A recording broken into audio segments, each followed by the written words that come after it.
Bien-aimés auditeurs et auditrices de l'émission Parle Seigneur, car ton serviteur est à l'écoute. Je vous dis bonjour. Cette émission vous est présentée par votre serviteur Sanvi Kokou Apetogbo Samuel. Parle Seigneur, car ton serviteur est à l'écoute. Qu'est-ce que j'entends ce matin? Et qu'est-ce que le Seigneur veut nous communiquer encore?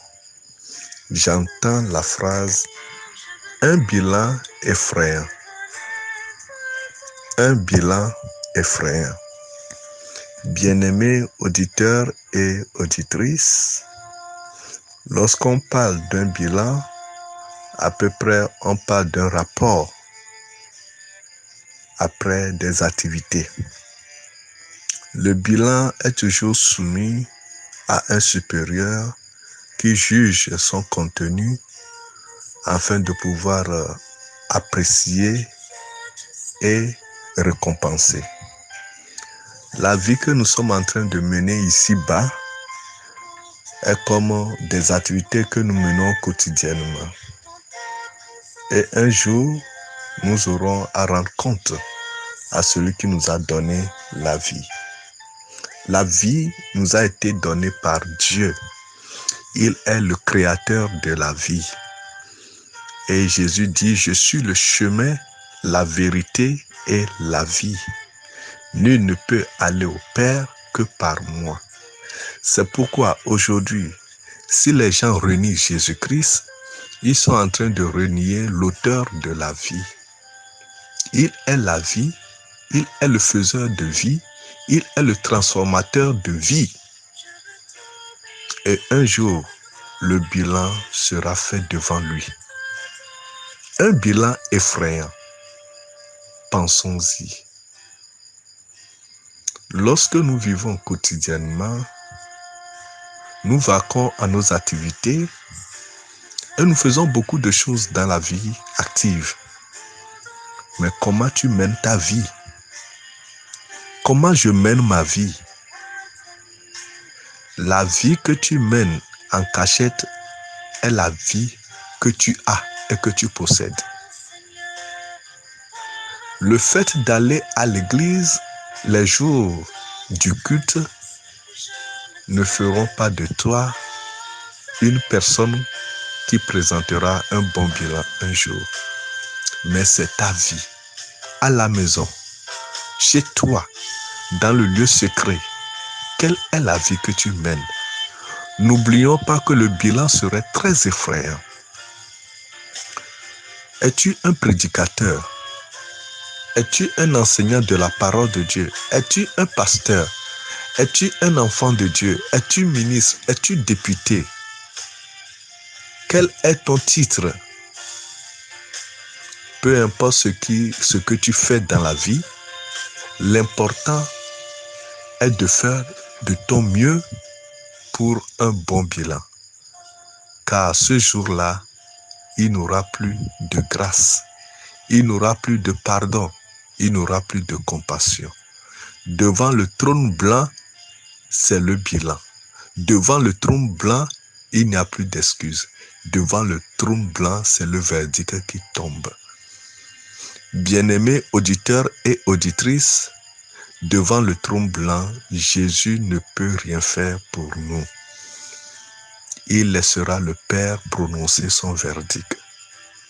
Devant le trône blanc, soit tu es accepté, soit tu es condamné.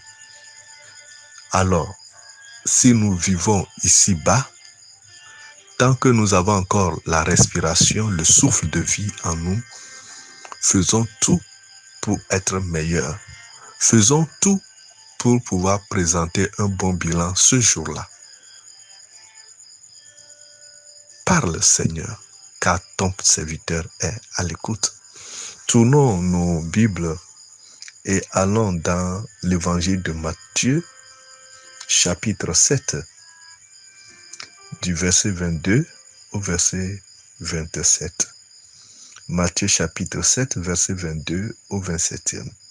Là, il est écrit, et c'est Jésus qui parle.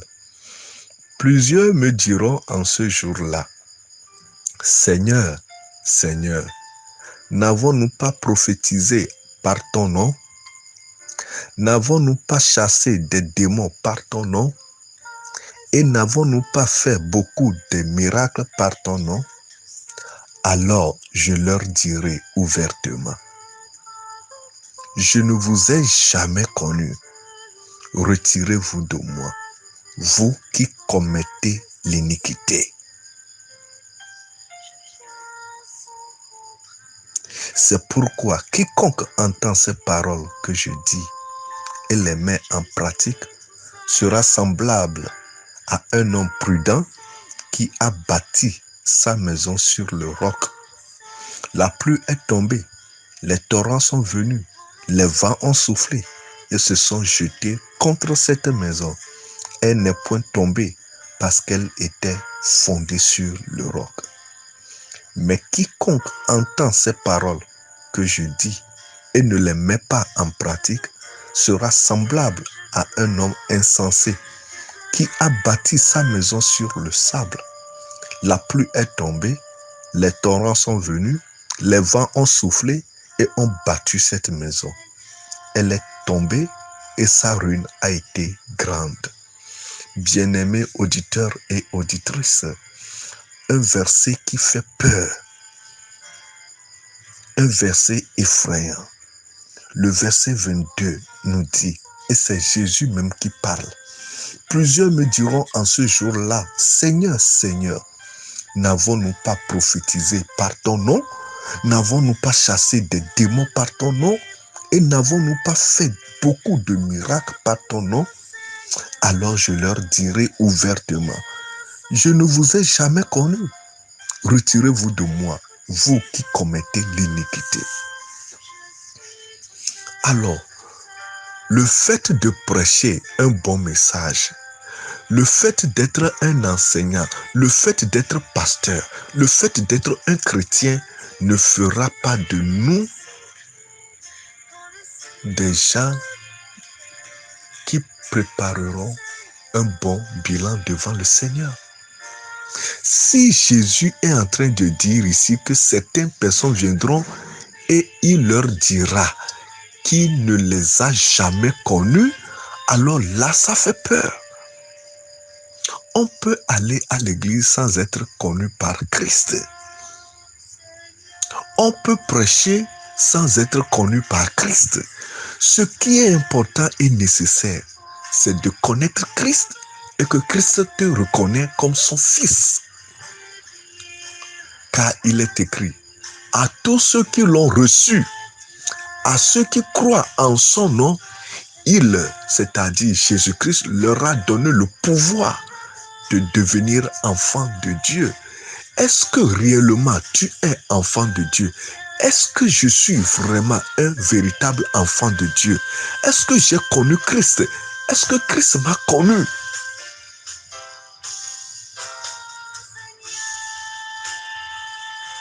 Est-ce que Jésus te connaît? Est-ce qu'il peut te témoigner? Il peut témoigner de toi que celui-ci est mon fils. Celui-ci est ma fille. Celui-là, c'est mon enfant. Est-ce que Jésus-Christ te reconnaît comme celui qui l'appartient? Oui, on peut faire des miracles. Oh, on peut chasser les démons. On peut prêcher de beaux messages. Mais ce jour-là, ça serait catastrophique. Jésus dira, je ne vous ai jamais connu. Ce mot fait peur. Cette phrase fait peur.